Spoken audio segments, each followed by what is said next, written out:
Thank you, Lord. With the bow, baby. In rifle season, Pennsylvania.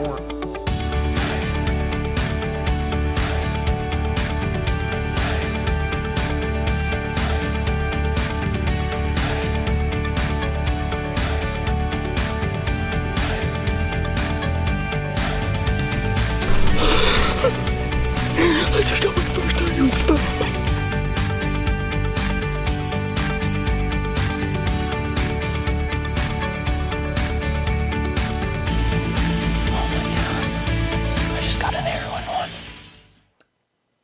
Welcome back to Relive the Hunt podcast, episode 10. We got a good guest coming on here tonight, Russ Horn. He'll be our first repeat guest, and he had some really good success this past season on a buck he calls Hook. We're going to jump into that, but first, let's get with Tom, our co-host, and see how things are going. What's going on, Cole? Not a whole lot. You just got back from the ATA a week or so ago, and how'd that go? It was a great trip. First time I was ever out there. It was a cool experience. I met a lot of really interesting and fun people. It was a success, that's for sure. Saw a lot of new innovative things that are coming out in the archery world this year. One in particular would be that bow sight that has the rangefinder built in from Garmin. It was pretty neat. That. It was pretty sweet. The only thing I would think that would be weird about it was just battery life, but I did talk to a person from Garmin, and it does have a battery life window right on the, if you're getting low, it will go red or whatever. Yeah. And, so it would be your own fault if you let the batteries fail. Yeah. So it seems pretty innovative and interesting, and it could be a game changer. But the thing I did notice already, like on Facebook and social media, that it is illegal in a bunch of states. So got to be careful there. Exactly. It'll probably be a while till a couple of states pass that as a legal item to have connected to your bow. I saw that as well. So that does look pretty neat. But again, I don't even think it's legal in Pennsylvania. I don't think you're allowed to have anything electronic with a laser. The electronic rules in Pennsylvania are so vague. You're like, you're not really sure what you can and cannot do, which kind of, I don't know. It's you have to call, and then when you call, sometimes they don't even seem like they have the right answer. Yeah, so it is pretty neat. I saw that. What other products did you get to see out there? Basically, the ATA show is for companies to bring their new products for the year, and for dealers and hunters in the industry to go check it all out. So what other products did you see out there that you liked? I liked the Primos double bull blind that they just came out with. Now, you can see, when you look at it, it looks like a normal blind, but when you're sitting in it, you can see 360 degrees around you completely from head to toe. You can see outside completely, but you cannot see in. And it was really cool because, when you're sitting in a ground blind sometimes, like especially for turkeys with your bow or whatever, you're peeking out the window all the time. This, you don't really have to move. It's just, you look around, and it's like you're sitting just in the wide open, but you're being concealed. And that was really neat. Another thing, I shot all the new bows, and it's really hard to tell a difference between all the new bows. They're all so similar. It is tough. To really pick one that you like, but nowadays the high-end companies are all so good. Yeah, they're all right there. They're neck and neck, and it's basically you can just pick up a bow and you're going to be happy with it. So comes down to brand preference at that point. Yeah, who you trust, who you've been shooting. Matthews. I did shoot the Matthews. I really liked the new Triax. That was one of my favorite ones to shoot. To be quite honest. That's good to hear. I haven't even got my hands on one yet, but it's a neat bow. I like how short it is. It's definitely built for the hunter. So it's very nice. The only thing I wouldn't like about it is the forgiveness at longer ranges. But for you and I, we're hunting in the woods of Pennsylvania, and I mean typically I'm not taking a shot over 40 yards anyway. So I wouldn't be too concerned with picking up that bow and using it for a season. So might be a little different on out west hunt for elk or something, or mule deer, where you can Right. take 60-yard shots in the open fairly easily. Yeah, with that bow, it might be a little different. You might want to, get a bigger actual bow. But for the most part, it was smooth. It was dead in your hand, and but Awesome. they all were. So they're very similar every bow, just It's with preference. sounds like the ATA show's a good time. I definitely want to get out there next year and talk to some people that I know and meet them face to face. Just you talk to so many people through social media that is a place to go to put a face, meet them face to face and do all that stuff. So I'm excited. I'd like to go next year for sure. We're definitely going. I don't think I'll miss another ATA show, as long as we're involved with the outdoor industry. Yeah, yeah. It sounds like that's the place to be. So. It's a And great right time. now, actually, I guess the SHOT Show's going on. My cousin's out there for that, and I saw a lot of other people in the industry are out there as well. So that's It's pretty funny. cool.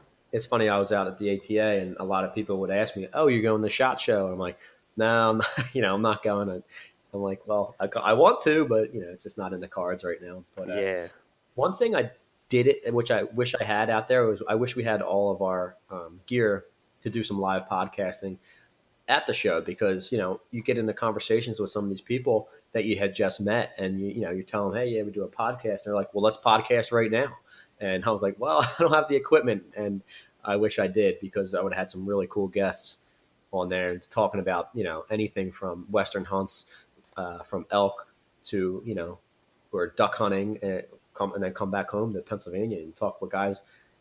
There's a ton of hunters out there in PA that are at the ATA show that have stories to share just as well as everybody out west. But it would have been a good, you know, Well, to diverge there a little bit with a bunch of different we are type of stories. definitely going to get a lot of those guests on here. We're going to Yeah, reach out and get a lot of good guests coming.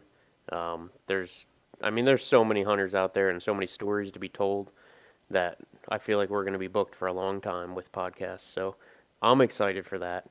We're going to get the equipment to record on the go because we have a lot of stuff coming up. The Harrisburg Great American Outdoor Show is coming up. We're going to plan to do some podcasting there. We got some archery shoots in the future. It's going to be good. I'm really excited for this year and to share some of these guests with you guys. So for all our listeners out there, stay tuned because there's going to be some really good, well-known guests coming on the show, and we're just going to keep reliving the hunt with them. It's going to be fun. absolutely. So that should just bring us. We should get Russ on to tell us about his story with Hook, and that was a buck he's been chasing for quite some time, and very unique buck. I'm sure a lot of you have seen the pictures on social media, and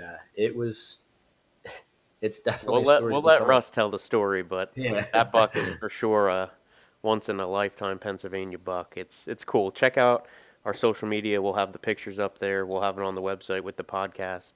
Definitely check out the pictures if you haven't seen it. But here we go. We're gonna get Russ on the line. Right on. All right, on the line with us is Russ Horn. How's it going, Russ? Cole, it's going good, man. It's going good. Can't complain here. Anyway, you're our first return guest, so we're glad to have you on again, and you got an awesome story to share with us. The buck you call Hook.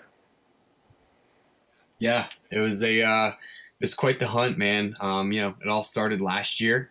I found his shed, which was his right side and his nice side. Last year he was kind of deformed from the pictures and the content that I had and I showed you guys. And he developed that infamous name Hook from the hook that he grew out was the third pedicle on the left side of his skull. And I didn't find that side, either antler on that side, to be exact. But I did find his right side, and the story just kind of built from there. He blew up over the summer. He came back, I believe it was May, was the first trail cam picture I got of him. And after that, I was just hooked, literally, on him. I followed him. I scouted for him. I basically planted all my food plots around him. And it all ended up panning out for me. Awesome. Let's go back to the first picture or encounter you had with him. Would have been 2006 16, I believe. Is that the first you knew of this buck? Yes. Yep. So Yep. at that point, he was not a target buck for you. Do you know about what time of the year you first encountered him, first had a picture of him? Yeah, it was actually summer. I got velvet pictures of him, and they were all kind of distant pictures. He was in the background, so I couldn't make out clearly what he had going on. And then the first clear photo I got was when he eventually shed out of his velvet. And I was like, man, that thing's growing like a hook off of its base. And at that time, I had no idea it was a third pedicle. I thought it was just a deformed antler growing down from his base, and that was all I knew. And then I ended up seeing him a lot. He was a pretty frequent buck in my food plots throughout the early bow season. I got a lot of video of him. My dad and I both saw him numerous times in archery season, but never up close and personal to figure out that that was actually a third antler. And then after that season, did you know he made it through that season until you found his shed, or did you just randomly come across his shed? Yeah, I did. So last year we had that really big snowstorm late in the year. We got like 2 feet, I believe it was. And during that snowstorm, I went out, I checked my cameras because you know how us diehards are in inclement weather. We're out there doing something with deer. So I went out, I checked my camera, and sure enough, I got a picture of him missing one side. And that was the hook side, but he still had the hook, just the main antler on his left side. And there was blood coming down the side of his head. And I was like, man, he just shed out one of his antlers. And at that point, I obviously knew, boom, there's a third antler on this deer. That's when it all became very clear. And as soon as the snow started to melt, I just drove over through one of my food plots and I found his right side laying. How hard did you go back and look for that other side? And Pretty hard, man. My buddy and I, we searched this farm and two of the neighboring farms, high and low. We searched all over. I mean, we put on miles, and to be honest with you, it's probably only altogether we probably searched 160, 70 acres. wow. Are you pretty confident that the shed is not there, or you could have just missed it? I believe we missed it. There's a lot of like shadow grass and a lot of cornfields, so it could have blended in. We would have never found it. Yeah, yeah, absolutely. So you find his shed. You're excited to see what he grows into. What's the next thing that goes on with this deer?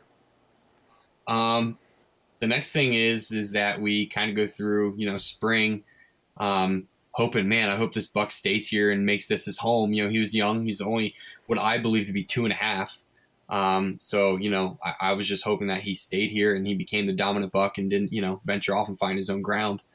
And sure enough, in the spring, I ended up checking a trail camera randomly that I left out all year, which was like one of 3. Normally I kind of bring them in. I checked that camera and sure enough, there he was. And I just couldn't believe it. I mean, at that point, the hook had grown out straight out of the side of his head, probably 4 inches. And you also knew it was third antler at this time from the Right. previous I year. remember getting that trail Right. camera picture and being like, "Oh my god, this is going to be awesome." Yeah, I vividly remember sending you guys that saying, "Oh my God, can you guys believe this?" You guys all were like, sure. "Man, that is definitely a hit lister." Yeah, for sure. He's so unique for any whitetail. Oh, absolutely, especially East Coast Pennsylvania. I was just gonna say later, when he was fully developed, not only did he have that third antler, but he grew a good mainframe as well. Oh It yeah, wasn't just a absolutely. normal 8-point anymore. So take us into getting that and what you did to prepare for the season.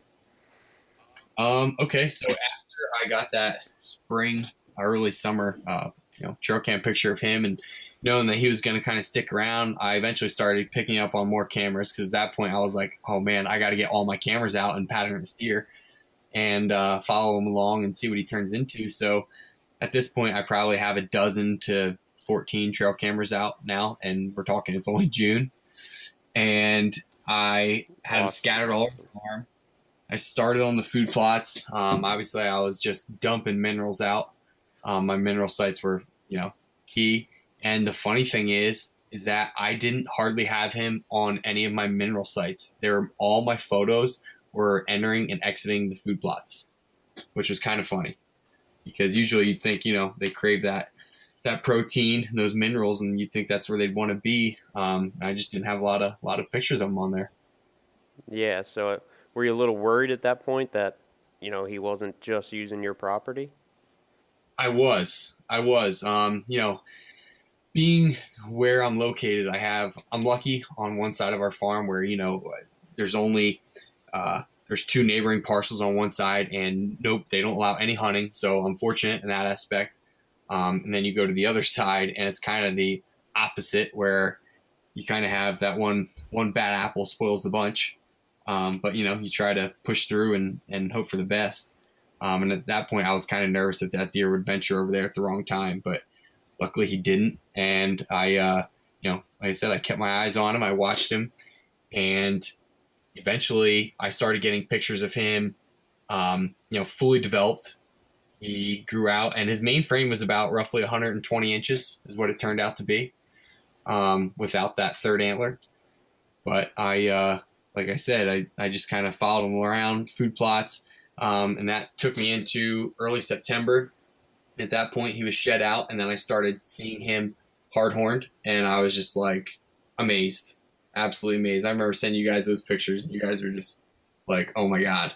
I remember early September, you went scouting a few times and sent us a video, and that was when I was just like, "Oh my god, he's got the setup for this buck."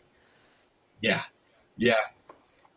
I'll be honest, and like I said to you guys too, I was like, man, this is a done deal. All I have to do is wait till opening day, and if he comes out into these two food plot fields, there's no way I won't have an opportunity because I was set up on the fence row that divided the two fields, and all summer he was just crossing the fence row back at various points in the fence row, but within 50 yards, and I was set up right in the middle, and I was like, man, if he comes through here on opening day, it's history. But that's not really the way it panned out. It was a crazy, wild ride. I had that video of him the night before the season I went out. I sat in my blind. I had my camera out there. I had my trail camera set up thinking, man, I want to get awesome content of him the night before if I can. So I went out and sure enough, he showed up with several other bucks. So I was like, perfect. I'm going to sneak out of here at dark and I'll be in here the next day. And I actually didn't go in the morning because I was nervous to bump him out of the field in the dark in the morning and thinking maybe he wouldn't show up in the afternoon like he did. So I didn't set up on him in the morning. And then the afternoon, I got in there just as I had planned, and he was a no-show. For all the listeners out there, then, what time of the year is this? Because I know you're in a special regulations area, so it's earlier than statewide Pennsylvania. Yeah, that would have been, was it the second or third week in September? Yeah. I don't remember off the top of my head. I know it's 2 weeks before statewide opens, so. Yeah. Yep. That would have been the 16th, would have been opening day. And I was set up, like I said, in the afternoon, and he was a no-show, and I was just so bummed. I was like, man, well, you know what? I'm going to come back on Monday. And I came back in on Monday, and he was a no-show again. And now I'm getting nervous because, he was a repeat customer in the food plot. I mean, he was there all the time. And now here's the season where, it's all supposed to pay off, and he just wasn't showing up. Do you think by scouting him so often in the early season, do you think you may have bumped him by accident or left some scent out? Do you think that altered his movement on that very first sit for him? I've thought about that 100 times over and over again, and I honestly don't think so. The reason being, there was numerous bucks. There was, from the videos I showed you guys, I mean, there was probably a dozen different bucks coming in and out of there, and their patterns all stayed the same. They never changed. They were there all the way through till the pre-rut. So I don't believe that I bumped him or forced him out. I think that there was just a lot of bucks there, and they all started sparring, and he just started branching out and traveling. Yeah, if I remember right, Right. did you scout him the night before the season? Yep. And he came out in that food plot like like you would plan if it was in the season. Yep. Yeah, it was clockwork. Friday night, I was like, I'm going to go out there. I'm going to try and get some awesome content, see if he comes out on video. And sure enough, he did. He came out probably an hour before dark, and I just let the camera roll. I got probably a half hour's worth of footage of him. And he just casually walked back in the woods. I waited till it got dark, and I just snuck out of there. And like I said, I thought it was for sure a done deal if I snuck in there Saturday afternoon. This goes to show you how unpredictable they are. Yeah, for sure. Now, why don't you bring us to your very first encounter with him while you're in stand? Oof, that's a tough one. And I'm still, even though it all panned out, I'm still kind of, I guess maybe regretting my decision, you could say. So my first encounter with him during the season was in that blind that I sat in while filming him the night before the season. I was nervous that if I sat in my tree stand where it was, that there were so many deer coming out that he wouldn't come out till last, and I was nervous that I would either blow those deer out or spook them, and he would be nervous and not step out. So I made the decision to hunt from the blind, and which so far was the right decision. I got in the blind, all the deer came out as predicted, and it started getting dark. And when you're hunting in a blind, it looks darker outside than it really is. So he came out probably 20 minutes before shooting time ended, and he was kind of chasing around this younger buck in the lower field, and all I had to do was cross over the fence row into my big food plot with the other deer. So he ran across the field, and then I saw him jet back, and he went in the woods. I was like, oh man, he's back in the woods. He's not coming back out. So 5 minutes goes by, and he comes back out, and wouldn't you know, he steps over the fence row, and he is 10 yards in front of my blind. And at that point, I'm just like, oh Your my heart has God. been pounding. Oh, it was. I was just like, oh my God. And it was like, I didn't expect it to happen the way it did, so I was kind of caught off guard. So like, the nerves and the pounding heart didn't really set in right away. And as I was like setting up the camera, trying to get adjusted, it started setting in really fast. And I was just like, man, how am I going to pull this off? Well, the blind that I was in is a wooden blind that actually designed for rifle season, and I can shoot my bow out of it. However, I can't shoot out of that window that he stood in front of. So here's Hook 10 yards in front of me, and I cannot draw my bow back because the depth of the blind wouldn't allow me to. So at this point, I'm taking my stabilizer off. I'm moving stuff in the blind, trying to shorten my draw. I guess you wouldn't say length, but the distance I need. And I couldn't get the bow back, and I could not get the arrow out the window to make it happen. So now I'm like in a panic, like, oh my God, what am I going to do? He's 10 yards in front of me. So at this point, I'm like, I got to make a decision. Either I'm going to sneak out of the door of this blind and draw back along the side, or I'm going to let him walk. And like I said, it's kind of a gamble, especially hunting in Pennsylvania with all the pressure and neighbors and everything that goes on. You're kind of like, man, I don't know if I can let this opportunity go by. How far into the season was this first encounter? The first encounter would have been the last weekend in September. Is this opening day of statewide then? No. It would have been, I believe it was the beginning of the week. It was a Monday or Tuesday. So it would have been after that. Okay, so it was still super early in the season, but you didn't know how long you had to actually hunt this deer yet. Correct. Yeah. exactly. And I knew other So guys. you decided to go full on ninja mode on them. Yeah, well, I knew other guys were starting to get in the woods around me, and I knew, I kind of felt like my hourglass was running out of sand, to be honest with you. At this point, like, everybody around town knew about this deer. People were seeing it along the roads, and I was getting super nervous. I remember texting you guys saying, "Oh my God, so and so knows about this deer. This isn't good," and it gives you anxiety. If anybody's wondering, Russ had sent me his exact coordinates, so I'll be sharing them on Facebook and social media later.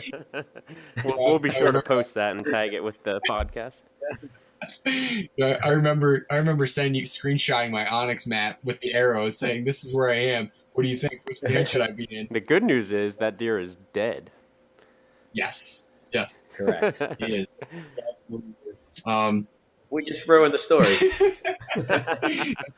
It's a heck of a ride. Still far from over.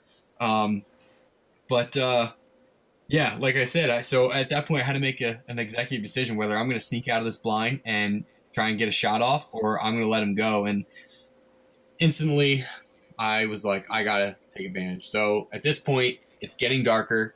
In the blind, it's getting tough to see.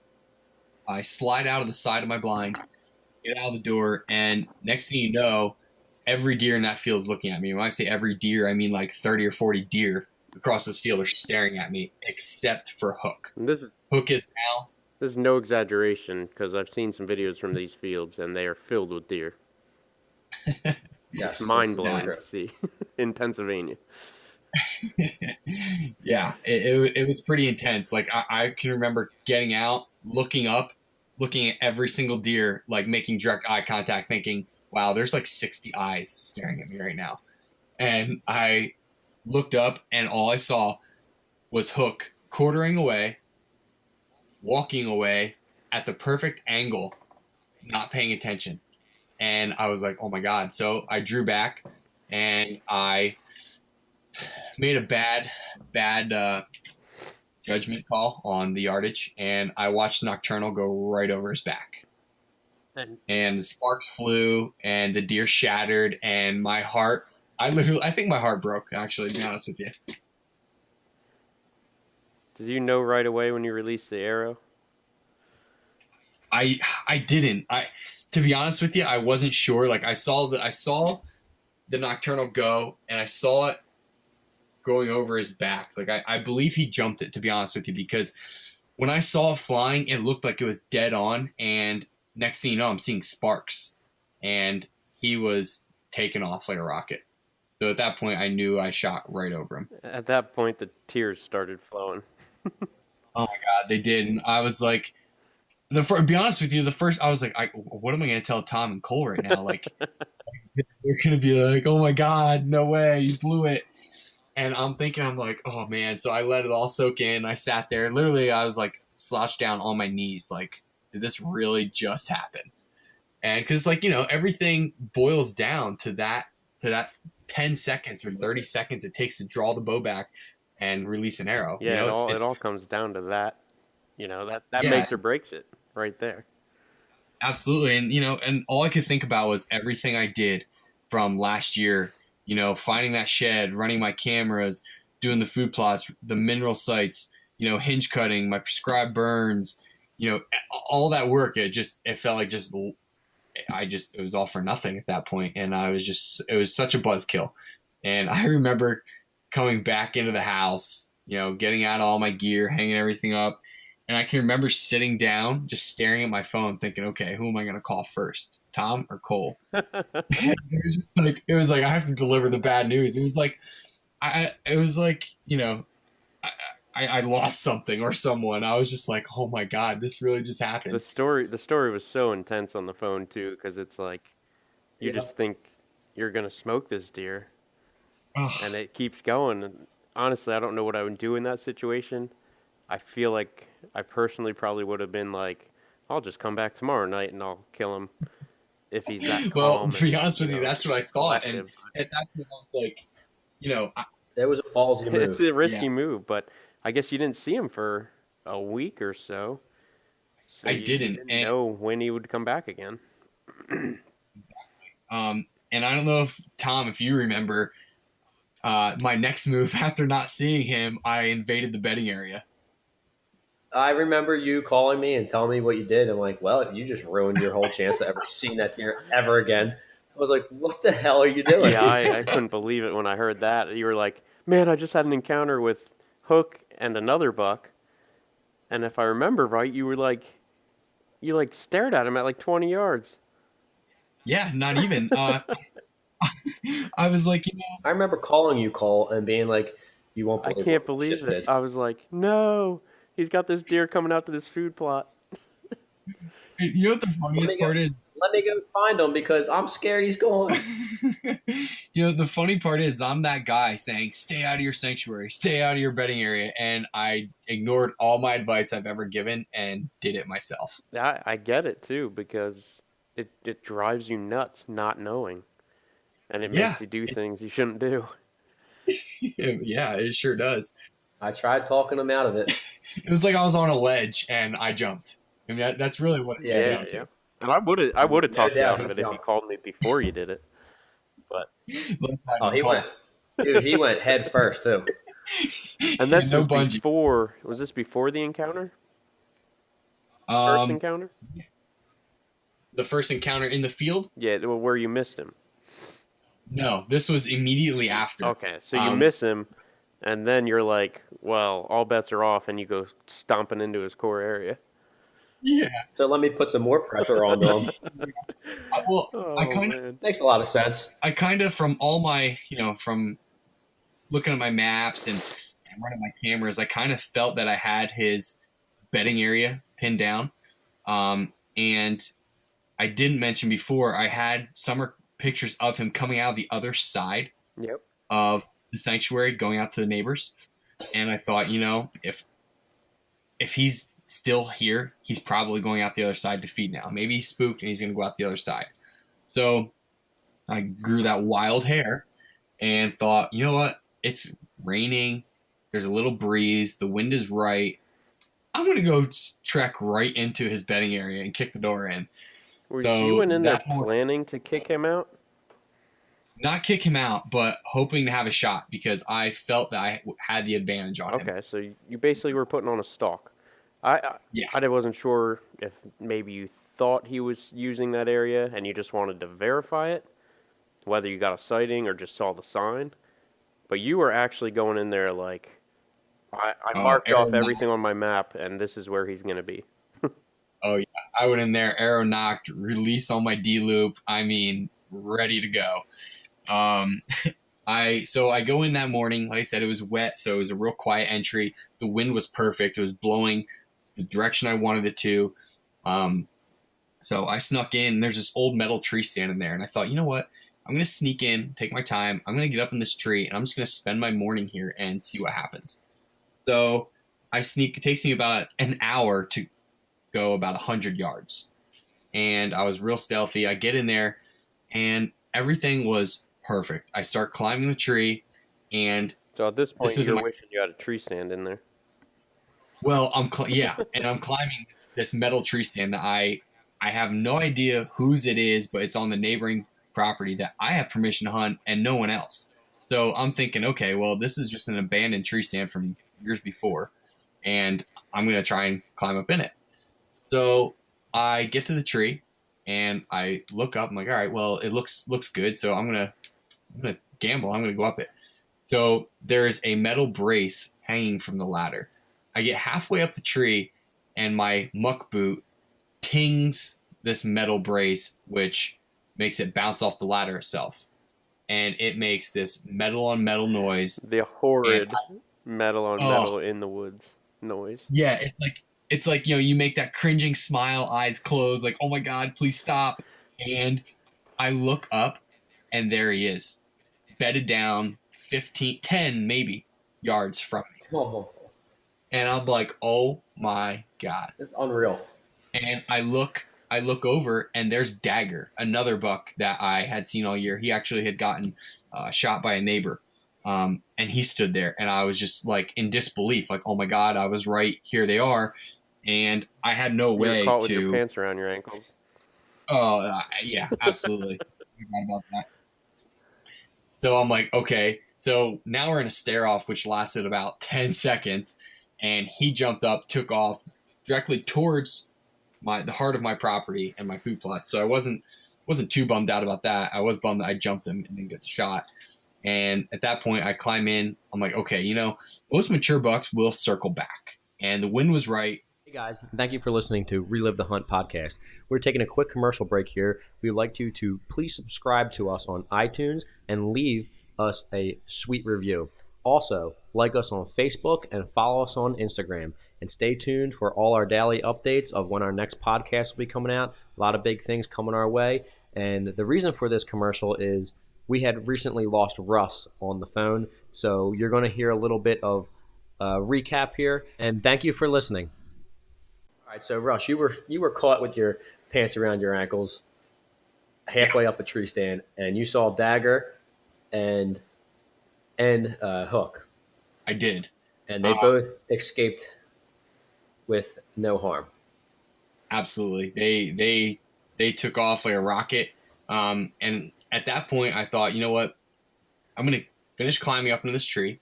I'm going to sit here and wait it out because, most mature bucks will circle back. If the wind is right and in your favor, and you didn't bump them too bad to the point where You thought you could pull off the old bump and dump. Yeah, I sure did. I sure did. And I thought, you know what, I'm going to stick it out. And I did. And I waited there for a while. And sure enough, Dagger came back. He circled right back, and Hook was nowhere to be found. So Dagger comes back. Dagger came back, and he didn't come back exactly where he was bedded. He came back through and kind of kept on going. And at that point, I was like, okay, well, I'll stick it out another 15, 20 minutes, because they took off at the same time, so they couldn't be too far apart if they were both circling back together, in which they weren't. So at that point, I was like, okay, I'm going to sneak down out of here, and I'm getting out. Well, I get out, and, the first thing I do, Tom, Cole, guess what I did? And I can just remember, hearing the wrath of it on the phone. Tom's like, you are so dumb. You just ruined it, and I'm like, no, you don't understand. I just learned something, And I had thought, that I didn't do too much harm, and maybe I did because at that point I didn't see them for a while afterwards. Dagger showed back up about a week and a half later, where Hook didn't show up at all for just over a month. I was very close to deleting your phone number. Ending your friendship. Yeah, I was like, I don't even want to hear the story because I already know the outcome, and it's not going to be good. You know what's crazy? Because say you go in there and shoot that buck on that, it would be like, oh my God, that was so risky. That's awesome. Yep. But it just, 9 times out of 10, it probably won't work out. Right. And the thing is, I have done that before, and I have succeeded once, but I only ever tried it twice. So, 1 out of 2. Yeah, there you go. So this deer disappears then after that encounter. He does. For how long? This would have been I can tell you the exact date because it all kind of would make more sense. So that would have been the very first week of October. So that would have been, I believe, the 2nd. And he didn't show up all week on camera. And the last picture I got after that was on October 7th at 11:30 at night, exiting my sanctuary where I jumped him, going out towards the neighbors. And that was the last picture I had of him until November. So do you think he just went nocturnal and started avoiding you and not moving, or did he leave and go live a mile down the road? I think it was time to put the miles on, start, marking territory, finding does, because I had 2 neighbors, not neighboring, but, within a mile, that said that they had seen him. They got him on their camera. They had sent me the pictures. One was during the daytime. The others were all at night. So at this point, this deer is traveling about half a mile one direction. And I didn't find this out until after I had shot him, that he was seen about a mile from my house, and which makes it hard to believe here in Pennsylvania because there's so much in between in a mile. It's not like the Midwest where, fence line to fence line is a mile. You look across a field and you say, oh, well, that next section of timber is 1 mile, and that's nothing for a deer to travel. But being where we are, it's a lot. Yeah, he's covering a lot of ground. I agree with that for sure. There's a lot of hunters in between, A lot of roads and farms and different properties too, right? Absolutely. Absolutely. And, when you take into consideration, Quality Deer Management Association did a study, and their statistics showed that there are 18 to 20 hunters per square mile here in our region. So when you take that and put that into play, during the daytime, if there's hunters in the woods, not everybody's in the woods at the same time, but there's people in between where he's traveling. Yeah, and all it takes is one lucky hunter and, a mistake on his part. Yep. You could be the smartest deer around, but if you get pushed into the right woodlot, it could be all over. Yeah, absolutely. Absolutely. I'd rather be lucky than good any day of the week. I'm with you. I'll take lucky because I'm certainly not good. Yep. I'm with you guys on that. Depends on who you ask. Yeah. Yeah, I'm with you on that. And so after that last sighting, and then, like I said, all the neighbors seeing him, he vanished until November. I remember I was just about to leave for Illinois to go hunt the farm out there, and my neighbor that borders me had seen him. And I thought, oh man, what a bad time to leave. Like, Hook is finally showing back up. Probably going to be here, breed all my does all week while I'm gone. And then as soon as I get home, naturally he'll leave. So I was like, I can't worry about Hook when I'm going, out to Illinois to shoot booners, True.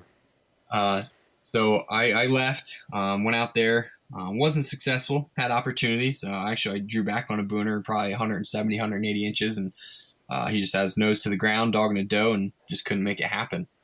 But I came back, I drove back, and the whole ride back, I just kept thinking about Hook and what I need to do. And I couldn't wait to get back to check my trail cameras and see if he showed back up.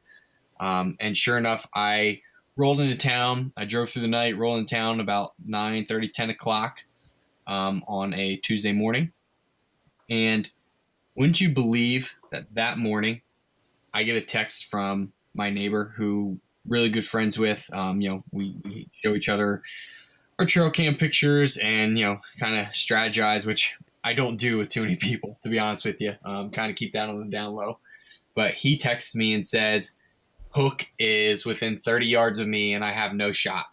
And at that point, I was like, I honestly didn't know to feel bummed or excited, because at that point I'm like, man, here's my buddy with an awesome buck. And I was like, oh my God, like, I hope he shoots him. But at the same time, I was like, man, it's all going to come to an end, Yeah, everything come down. If you don't have any other buck to hunt, it's a bittersweet feeling, I could say. Yep. Oh, absolutely. I know that feeling well. Yeah, offspring memories. Yeah. I almost hate reliving them. We've done it quite a few times for you. I know, you guys put me through the ringer there a lot, and I'm just like, I don't know if you guys are making me just to like quit hunting altogether. Or that one's more bitter than sweet. That deer taught you a lot, Tom. For sure. But I don't want to have to relive that again. So continue on, Russell. Yeah. So and at that point, we're texting back and forth. And now I'm like, okay, I gotta help my buddy kill this deer. I'm like, okay, so what's the situation? Is there does there? Hold on. Let me guess. You're going to put on a drive now. That's exactly where I thought this was going. Like he's going to go try to push this deer to him. Yeah. No, I've never actually done that with a bow. I know guys who do, and it kind of blows my mind because here you put on a drive, man, those deer 100 miles an hour flying by you, and I don't know how you stand a chance with a bow. Yeah, you would have to get so lucky, I feel like. Oh, absolutely. But like I said, we're going back and forth, and I'm like, just wait it out, just sit still, don't move. If he's hanging out, try and grunt him in or hit him with a can, and all of which he did, and he ended up just walking away. He just put his head down and just casually walked away and wanted nothing to do with his calls. And at that point, I'm like, oh my God, like, no, like if my buddy doesn't get him, I didn't even know what to think. I'm like, I hope he gets him, because if he doesn't, who knows where that deer could go? He could get hit by a car. He could get poached. You just don't know. Was this pretty far away from your property that you kind of didn't think he'd be back on your land, or what? He was about quarter to half mile away. Is where this neighbor is. Yeah. And at that point, when he watched him walk away, he watched him walk the opposite direction. So now he's definitely, half So mile. you probably didn't even feel like hunting that evening. Yeah, I honestly didn't, but I was a trooper. I was like, okay, I'm going to throw my card reader in my pocket. I'm going to sneak to my stand, and I'm going to check my cameras on my way. And I did, and sure enough, that deer was on my camera over the weekend while I was gone. Of course you did. Of course. I mean, well, this is the least amount of pressure Russ has given this deer. In Open, forever. so you're just like, oh my God, he's gone. Maybe he died. Free range of the farm. Yeah, I get to eat all the turnips I want. Yeah, it only took me 946 miles of distance to relieve the pressure. Yep, for him to feel safe again. Yeah. Your trip to Illinois was a blessing in disguise, I'm sure. Oh, it sure was. And, I was out there, and the Illinois trip is always a good time. I go out there with my cousins, and, they're busting on me the whole time. And of course, I told them exactly what I'm telling you guys, and they just looked at me, grinned, shook their heads, and said, man, you are ballsy. By the way, your season's unfolded on. By the way, your season has unfolded on Hook so far. I'm not really sure how you're actually going to harvest this deer. Like, what's going through my mind right now is that you're going to be jumping out of a tree stand with a knife in your mouth, and you're going to like slit his throat or something. That's what I'm picturing, because this is how the way you're going after this deer. It's just unbelievable. It was a bumpy ride. This season was a roller coaster. But hey, it all ended up panning out. So I was like, okay, he was back on camera. He was here. Now, obviously, he was seen going the other direction. So I was like, okay, well, he's not here now. So I'm going to take this time, since he's not here, and check all of my cameras. So I go and check all of my cameras, and he wasn't on a single one. That was the only picture I had of him crossing a old logging road. And I thought, okay, so this was daytime. It was broad daylight. He's definitely in full rut mode at this point. So now I need to hunt my does. I need to focus on where all my does are coming out to feed, and that's what I need to do. So that's what I started doing, and it was not working. I wasn't seeing him. I didn't have him on camera. Nobody. I asked everyone that I had talked to that had seen him earlier and throughout the season, and everybody He shook was their just head locked no. down with some dough. Yeah, he My definitely goodness. was. He was locked down, and nobody had a visual on him. Nobody saw him. And so I'm in 5C, and they extended the season. I believe it was 2 or 3 years ago to the week of Thanksgiving. I think it was. Yeah. It was 3 years ago, because you benefited from it before. I did. Yeah, you're actually right. I did with my sticker 10. Yep. Yep. So I was like, okay, well, I guarantee you everybody's going to be out there hunting this week, because it's Thanksgiving, it's a holiday, guys are off. It's one of the best times to be in the woods. So I was like, okay, I'm gonna spend my time in my honey hole, and my honey hole is where I harvested that sticker 10 buck, going on 3 years ago, and where I've always had good luck. My does always come out there to feed. It's probably my best food plot field. The cover is phenomenal. It's close to my sanctuary. So I was like, I'm going to hunker down. I'm going to hunt the stand, giving it the wind is right. So on Wednesday afternoon, I had some things going on. I thought, I'm going to sneak in there. I think as long as I'm in there by 2 o'clock, I'll be all right. Well, nothing ever goes as planned. So I got delayed a little bit, and I wasn't until 3 o'clock when I was able to sneak in. So as I'm going in, I jumped a deer. I came around. I created this wall so I can enter the field and my stand without being seen through the majority of the field. Yep. And I was walking in alongside of it, and I jumped. I heard a deer go. I knew I jumped a deer, and I smelled deer. Like I could smell a buck. I could smell his glands, and I was like, no way, whatever. There's not a chance. So I just continued to go to my stand. So I go to my stand. I sit there the afternoon, and at this point, all the leaves are off, the foliage is down, and I could see deer about 200 yards down below me moving through the swamp, which I call my sanctuary. And by the time I picked my binoculars up, I got visual of a buck walking east to west, and I could see long beams. And I thought, okay, so this is either one of two bucks that I know of. So it's either Dagger or it's Hook. And at that point, he disappeared. At this point, would you have shot daggers? No. I passed Dagger up 20 times, maybe. Okay. So there was no other deer on your hit list as far as deer? No, there wasn't. There was one that I've chased year before, Tight Tall 8. I don't know if you guys remember him. And I had no sign of him coming back, but I also had heard nothing of him being harvested. So at that point, I didn't know what the story was with him. And I thought, if he's back, he will be an absolute stud, and I would not think twice. So as I said, I sat there, sat the duration. It got dark. A couple does, yearlings, I remember, came out that night. And on my way out, I swapped my camera cards, went back to the house, and for some reason, I didn't even check it. I don't know why, but I didn't check the card. And the next morning, I got up, I went out, I went hunting, not in that spot, only 100 yards away, and I didn't see anything. I thought, okay, well, I'm gonna go back, do some things. And at this point, it's Thursday, so it's Thanksgiving. So I was hunting, and I brought the card with me to the tree, and I'm sitting there going through my card, and the buck that I jumped going in was Hook. Oh my god. Oh, I can't believe this. Yeah, and so I was just sitting there in disbelief. I'm like, okay, so it wouldn't have made a difference whether I checked the card the night before or that morning or, any of that. So was he bedding there then, where you jumped him? No, I think he was just feeding or passing through. Oh, man.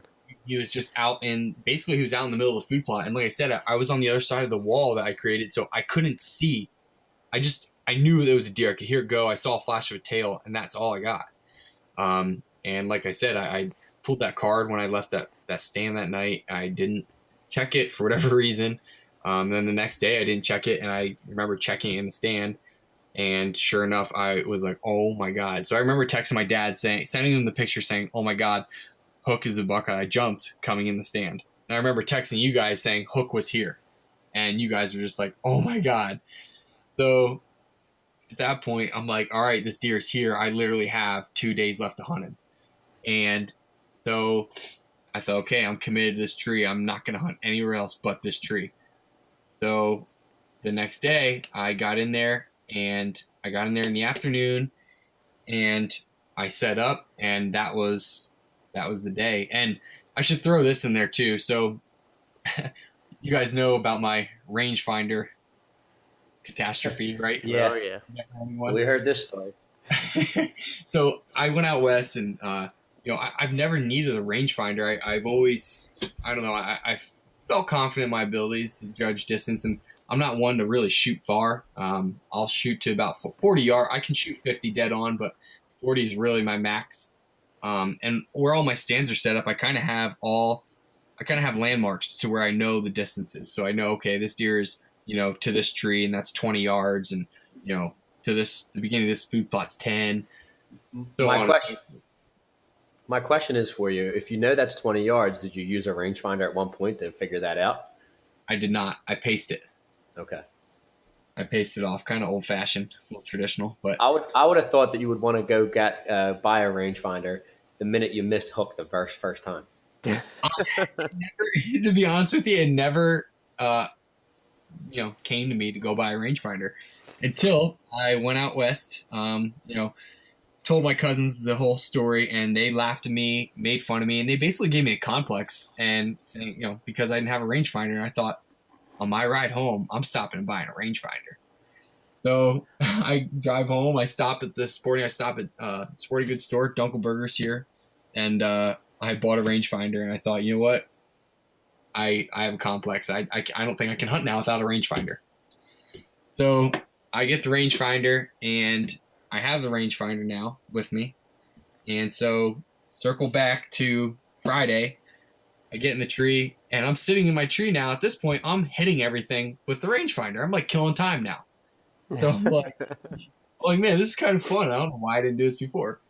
So now I have all these marks in the field, and so I'm sitting there, and I'm just thinking, recapping my season, and everything was just kind of running through my mind. Everything I went through with Hook, traveling out west, drawing, short straw out there, not getting to harvest anything. Coming back home, not knowing what was going on. The season was, running out.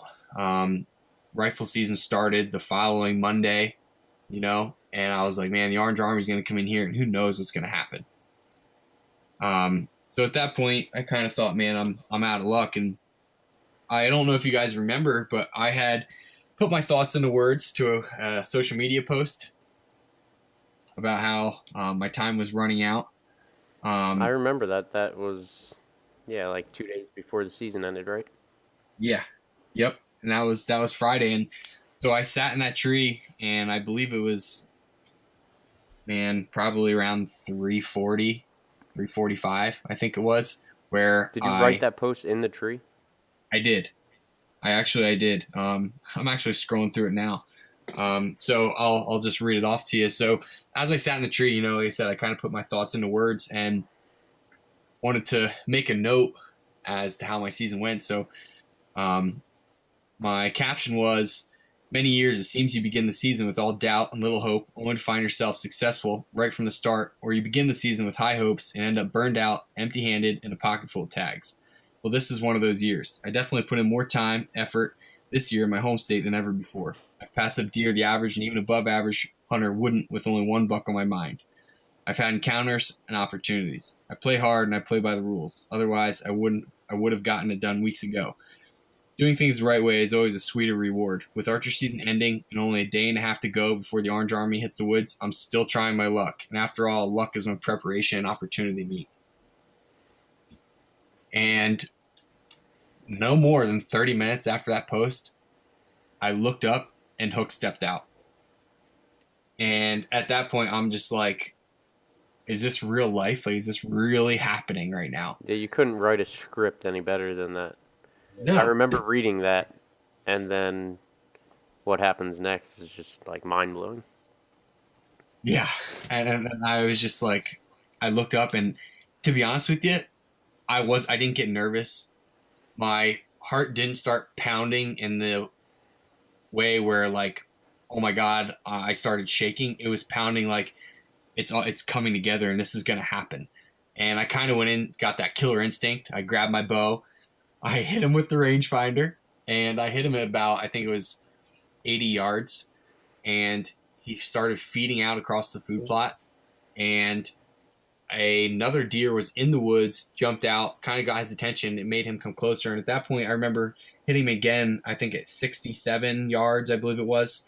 So he moved a little closer and continued to feed out across the plot. And now I have another deer in the field with him. And at the same time, a yearling buck came out. And that made him even more nervous, and which brought him in a little bit closer. And he kind of wanted to, I don't know, chase him away from his food source, I guess you could say. And now he's creeping in. And I can remember thinking, okay, like that rock is 40 yards. And if he hits that rock, I'm going to release an arrow. And at that point, he started coming in, and that's when it all hit me. Like, I started shaking like a leaf. Like, it got to the point where I was biting my cheek trying to calm myself down. It was so bad. And I can remember just looking down, seeing the floor to my tree stand just shaking. And I'm like, dude, like, you got to cut this out. Like, what is the matter with you? Like, you've done this before. Like, relax. Get it together, Russ. This is your moment. It was brutal. And you know what, though? at the same time, I always told myself if that I ever lose that and that doesn't happen, I'm just gonna hang it up because that's half the thrill, you know. Absolutely. And You can't lose that. no, not at all. And he started coming in, and like I said, I told myself when he hit that 40 mark, I was gonna release an arrow, and he started coming and coming and coming, and I hit him with the rangefinder at 38 or 37 yards, and he just kept coming, and I'm like, oh man, like I'm just gonna let him come. So he started feeding out towards the more lush part of the food plot, which is out into the field more. Obviously, the deer always hit the outskirts and where they enter the field more. So that was kind of destroyed. But he started coming, and I was completely ready. I hit him with the rangefinder again, and I got him at 24 yards. And I was like, okay, it's go time. So now my rangefinder is back in my pocket, and I am completely hooked onto my D-loop. I have tension on my bow, and all of a sudden, he looks straight up, neck up, ears straight up and out, like something was going to happen. And at that point, like, I could just feel my eyes getting big, looking around, like, what's going on? And I look to my left, and there's a fox coming through the barsway. And he got nervous, and you know when you just a deer just puts his neck up, his ears go out, he's completely statured straight up like a statue, and you're like, okay, this deer's gonna turn and go, like he's gonna make a move. Yeah, it's now or never. He's gonna bolt. Yeah, and I got super nervous, and the timing couldn't have been any more perfect. I started putting more and more tension on the bow. I started to draw back. As he turned his head the opposite way, I came to full draw, and he took about 3 steps, which I guess to be at 27, 28 yards. So I put my 30-yard pin on him, and he looked back towards the fox, turned his head, and I let the arrow go, and I hit my mark, man. I nailed him, and he went right down instantly. I mean, right to the dirt. I mean, you talk about a dirt nap. He was down for the count, and I just remember trying to hang my bow up, and I couldn't get it on the hook because my hand was shaking so much. And I was just like, man, it's like I don't know how to stop this. And you know, like I said, I was literally biting my cheek. Like I gave myself a fat lip. Like I couldn't stop. So that's what it's all about. Oh, absolutely, man. And then I was just literally living in the moment. And so instantly I take a picture of it and I send it to my dad. And the picture didn't even have a chance to go through that little blue loading bar at the top. And I was already calling him saying, did you get the picture yet? And he's like, no, what picture? I was like, just call me back when you get the picture. So I hang up, and what felt like a lifetime was only about 10 seconds. And then my phone rings, and he's like, is that Hook? Did you get him? And I was like, Hook is down. And he was like, oh my God, I'll be right there. So at that point, I was just ecstatic. Like I couldn't even contain it. And he actually was kind of still kicking around, which kind of disappointing. We always want to try and make that humane and ethical shot and kind of make it happen quick. But, you know, the reality of it is it didn't. And I knocked another arrow and, shot him again and it was over. But I remember walking up and just looking at him like in disbelief. You know, it never sets in. Like there's always that time period from the time you shoot to you walk up and it soaks in and it hits you to where like I did it. It's done. I accomplished my goal. Yeah. You know? Yeah. I mean, my heart's pounding right now. I'm ready to jump in my truck and come see this deer. Like it's just happening tonight. Yeah. Yep. And you know, and all of a sudden I'm like, I remember texting you and Tom sending the picture, being like, it's done, I got him. And I couldn't even text. And at that point, it wasn't even on my mind when that picture came through. I wasn't even thinking like hunting season, because in a few days it was rifle season. Yeah. Yep. I couldn't believe it. I was freaking out. Just it was so cool. I think I was driving when I got the text, and I was like screamed out. I'm like, "Holy shit, he got him!" Yeah, I'm pretty sure wherever I was, I yelled like, "That's Hook!" Yeah, he's down. I just couldn't believe it. Yeah, I was it was. I was pretty jacked up when I got that. Yeah, and and then the calls are rolling in. And I remember like it was getting dark at that point. It was like 4:45 almost, and I was like, man, you know I got to get this thing out of this field because I at that point I didn't want to ruin the opportunity for my dad to kill a deer on Monday by blowing all the deer out of the food plots. 2 days before the season. Yeah, yep. So at that point, I was concerned with getting him out of there. So at that point, we got him out, and I called up my buddy. I called up George, my buddy Jake, and they came over. We took some pictures, and a couple other people stopped over, and um, you know, I was in disbelief, to be honest with you, for about a week, just because of so much time and effort that was put into it. That it all came together after me being faced and coming to terms with it wasn't going to happen.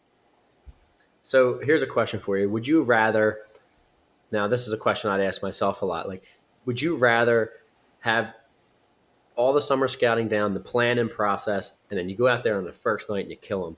Yeah, that's a success story. But would you rather have, everything that you did, you put in all this work, hard time, hours spent in the stand, and then you make it happen like on the final moments of the season? To me, personally, I find that to be, I mean, either way is rewarding, but that is like, wow, man, it came down to the wire. You're in the fourth quarter, and you need this touchdown pass here to win and to get it. How do you feel about that? Like, what would you have rather have done? The way you did it, or would you have rather? I'm with you, Tom, because if I'm gonna kill the deer, I'd rather go down to the fourth quarter the same way, have all the ups and downs throughout the season, and then have it come together. But if a deer's gonna disappear on me, like most of them do, I'll take the first day too. So I'm on both sides of that fence. Yeah, I'm not going to pass up the opportunity, but I think it's just It does add a huge element of suspense the when story you go the whole gets. season. Yeah, definitely. It's But the Russ, anticipation yeah. goes through the roof. What would you, Russ? Would you have rather shot him that first night in the blind, or do you like it just the way it planned out?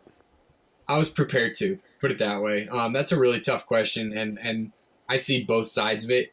And when Tom, like Tom said, all the preparation and to have it end that quick is kind of like, man, now my season's over. You only get one buck tag in Pennsylvania. So it's a tough question, but the way it panned out. I wouldn't go back and redo it if I had the chance, because the way it panned out, I learned a lot, man. I learned a lot about my farm. I learned a lot about the deer here and the patterns. And I learned a little bit about myself, man. Patience, persistence, what to do, what not to do, aka don't go trekking through your sanctuary, no matter how bad you want to. And like I said, it all panned out. It was all worth it. All that, time, effort. I spent so much time in the winter hinge cutting, my dad and I, doing all that stuff, getting the food plots ready. My buddy Jake and I, he came out here and filmed and did a whole bunch of stuff. And we put in a lot of time together, man, trying to get B-roll and getting summer velvet footage. And, there was a lot of time and effort. And I can honestly say that hunting hook, I spent more time and effort than I ever have on one single animal. Yeah, that's awesome to have it all come together. Then, so many times it'll end in question and just disappearance, or a neighbor shoots it. But to have it all come together, knowing you did all that work for one deer, and then now he's going to be on your wall forever. That's memories that you'll never lose. Absolutely. This is the first year, the last podcast we were talking about Pennsylvania black bear. This was actually the first year that I didn't really put in any time or effort towards hunting bear because of hook. And I can remember one night sitting in my tree stand and my mobile cam was going off, and I had a 400-pound black bear just rolling around in the switchgrass under my stand. And I can remember texting Tom saying, dude, look at this. This is the set I was in that I just shot my doe in the other night. And here's this bear just rolling around under my set. That's awesome. I remember the pictures of that bear. He was a tank, man. Yeah. And then a neighbor actually ended up harvesting that bear on the senior citizen muzzleloader day. You want to talk about luck? I mean, that was, that's awesome for him. I mean, senior citizen day, it's one day out of the year, and that bear came strolling through for him. And, it all worked out. First bear he ever shot. Yeah, how cool Nice. is that? That's That's great. awesome. Yep. But I gave up a lot this year, hunting wise. I gave up a lot of waterfowl hunting. I gave up a lot of small game, just to hunt hooks. So I there's always sacrifices in what you want, and I definitely did sacrifice things this year. So where does Russ Horn go from here, looking into 2018? I mean, is there even a deer worth putting in all that effort for again, or are you going to kind of sit back and just let it play out? There's actually there's 3 survivors that I would consider to be studs next year. I haven't seen one of them in a couple weeks, but I know he made it through rifle season. I believe I saw him the first weekend in January. It was the last. That was a buck I call Riser, who was also in the field during the summer, during Velvet, and the early season, which I have a ton of content of him. He's only a 2.5-year-old 8-pointer, but he is over 100 inches already. There's no doubt about that. I don't remember if you guys remember that picture of Riser, the real tall 8-pointer. Oh yeah, he's a really nice buck. I think out of the 3 that you had sent us of the survivors, I was found myself attracted to him the most. We can share them if you want to share the pictures for the listeners, and that's awesome that you put a year together like you did, and the hunt continues now. You do it again with new deer, whether you pick one to hunt this year or the history just grows from year to year. But what a story with Hook. Thanks so much for coming back on here, Russ, and being our first return guest and our first guest of 2018, because it's going to be a good year, and that story is wow. Yeah, I appreciate you guys having me on. It's always a pleasure, Any other questions, Tom, that you got for Russ? And if not, we'll wrap this up. No, I think I heard everything I want to hear, and congratulations on your successful hunt for Hook, Russ. And it was great talking to you and having you on here again. And I'm sure we'll have many more stories from Russ and ourselves in this already successful start of the 2018 season. I was able to successfully harvest a doe, and the Eagles are going to the freaking Super Bowl. So I thought we'd get away without saying anything about that. That was not. So 2018 is off to a good start, and I'm wishing everybody much success. Russ, is there anyone you'd like to thank? I know you do your own thing, you hunt for yourself, and just to share it with the world pretty much. But if there's anyone you want to thank, and anywhere that people can reach out to you or follow you, let us know.